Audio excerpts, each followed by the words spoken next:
बिहार में आज एनडीए की फुल फोर्स अब मैदान में आ चुकी है। दिल्ली से लेकर लखनऊ तक हर बड़ा नेता आज बिहार के रण में उतरने वाला है। वोटरों को लुभाने की पूरी रणनीति के साथ गृह मंत्री अमित शाह, रक्षा मंत्री राजनाथ सिंह, उत्तर प्रदेश के सीएम योगी आदित्यनाथ, दिल्ली की सीएम रेखा गुप्ता और मध्य प्रदेश के सीएम मोहन यादव सभी आज बिहार के अलग अलग जिलों में मोर्चा संभालने वाले। गृह मंत्री अमित शाह आज दरभंगा के अलीनगर में मैथिली ठाकुर के लिए वोट मांगने जा रहे हैं। उनकी रैली की बात करें तो वो दोपहर 12:15 बजे से होगी। ऐसे में इसके बाद वो समस्तीपुर और बेगूसराय में भी जनसभाएं करने वाले हैं। यानी आज पूरा दिन गृह मंत्री अमित शाह का रहेगा जनता के बीच, एक वोट एक मिशन एक बिहार के संदेश के साथ। वहीं मुख्यमंत्री नीतीश कुमार की बात करें तो वो अपने होम ग्राउंड नालंदा में रोड शो करने वाले हैं। 4 विधानसभा सीटों में उनका शो ऑफ स्ट्रेंथ तय किया गया है और इसके अलावा हर नॉर्थ में एक बड़ी रैली को भी वो संबोधित करने वाले हैं। रक्षा मंत्री राजनाथ सिंह की बात करें तो उनका फोकस दरभंगा, बाढ़ और छपरा पर रहने वाला है। सीएम योगी सिवान और बक्सर में रोड शो करेंगे। ऐसे में दिल्ली सीएम रेखा गुप्ता की सभाएं मुजफ्फरपुर और पटना साहिब में होने वाली है। उधर मध्य प्रदेश के सीएम की बात करें तो वो बांका, भागलपुर और मधेपुरा की कमान संभालने वाले।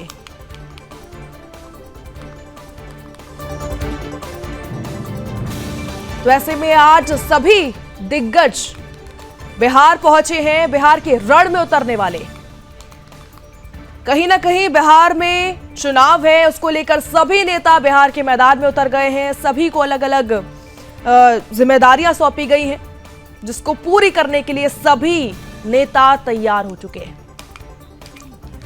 मध्य प्रदेश के सीएम मोहन यादव पहुंचेंगे, उत्तर प्रदेश के सीएम योगी आदित्यनाथ, रक्षा मंत्री राजनाथ सिंह, सभी मंत्री नेता मैदान में उतरने वाले हैं और आज अपने अपने उम्मीदवार जो हैं पार्टी के, उनके लिए वोट मांगेंगे।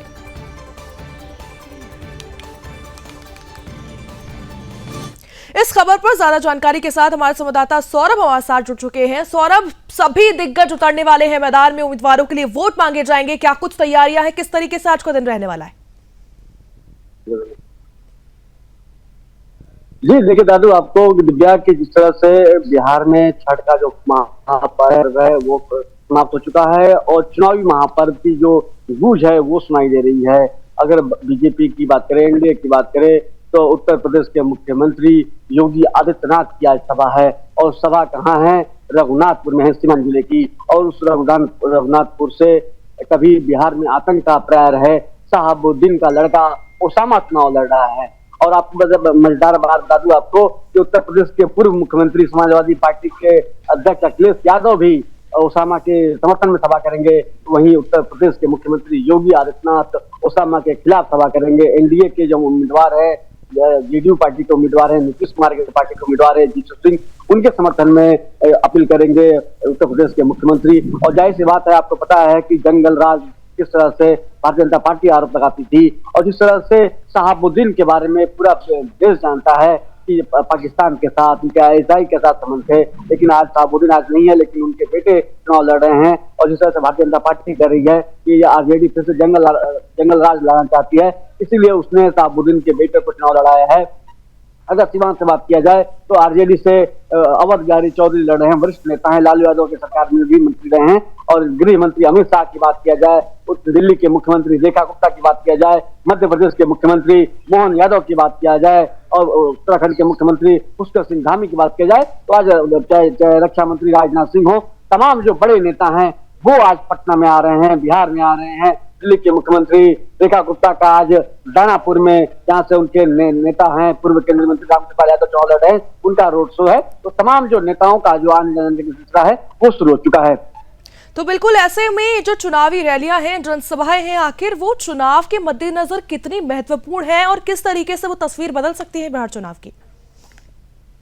जी देखिए, जाहिर सी बात है, जिस तरह से चाहे एनडीए की बात की जाए, चाहे महागठबंधन की बात की जाए, तो सभी पार्टियों के नेता जनता के बीच में जाते हैं और अपनी सरकार के बारे में बताया कि अगर एनडीए की बात किया जाए तो 20 साल से एनडीए की सरकार है। अगर कुछ वर्षों की अगर छोड़ दिया जाए तो नीतीश कुमार महागठबंधन के साथ चले गए थे, तो बाकी एनडीए की जो सरकार है, चाहे प्रधानमंत्री नरेंद्र मोदी हो, जेपी नड्डा हो, अमित शाह हो, वो आकर अपनी सरकार की उपलब्धि बताते हैं। जबकि महागठबंधन की अगर बात की जाए, चाहे तेजस्वी यादव हो, चाहे उनकी बहन मीसा भारती हो, चाहे कांग्रेस के नेता अखिलेश सिंह हो, तारिक अनवर हो, वो महागठबंधन सरकार की उपलब्धि बताते हैं कि 15 साल में हमने क्या किया। अगर बीच में जो तेजस्वी यादव डिप्टी सीएम बने थे तो उस काल में उन्होंने क्या किया, तो अपनी सरकार की उपलब्धि जो जनता है उसको बताते हैं और जनता को तय करना होता है कि किसके ऊपर उनको मुहर लगाना है। तो ऐसे में क्या कुछ एनडीए की रणनीति रहने वाली है, क्योंकि तमाम दिग्गज बिहार पहुंच रहे हैं? रणनीति आखिर क्या है, किस तरीके से वोटर को लुभाने की पूरी कोशिश है? देखिए, डबल इंजन की सरकार लगातार भारतीय जनता पार्टी कर रही है, प्रधानमंत्री नरेंद्र मोदी कर रहे हैं कि एक तरफ यहाँ पर नीतीश कुमार की सरकार है, एनडीए की सरकार है, और दूसरी तरफ नरेंद्र मोदी की सरकार है। तो उन्होंने नारा दिया है कि 25 से 30 नरेंद्र और नीतीश। तो जाहिर सी बात है, जिस तरह से दोनों राज्य सरकार, केंद्र की सरकार हो चाहे राज्य सरकार हो, वो तमाम दावे कर रही है, वादे कर रही है। महिलाओं के खाते में 10,000 रुपए हैं, चाहे रोजगार की बात हो, 125 यूनिट बिजली की फ्री की बात हो। अगर वही महागठबंधन की बात करें तो तेजस्वी यादव कह रहे हैं कि हर घर में वो सरकारी नौकरी देंगे, भले वो सरकारी नौकरी न दे पाए, क्योंकि असंभव कार्य लगता है। क्योंकि बिहार में अगर बात की जाए तो 23 लाख सरकारी कर्मचारी हैं और वो कह रहे हैं 2.5 करोड़ लोगों को सरकार में आने के बाद वो सरकारी नौकरी देंगे। कहाँ से देंगे? बजट कहाँ से है? पद कहाँ से इतना है? तो चुनाव है, चुनाव में नेता आते हैं, अपने दावे वादे करते हैं। अब जनता को देखना होता है कि किसके दावे पर ज्यादा वो यकीन करते हैं।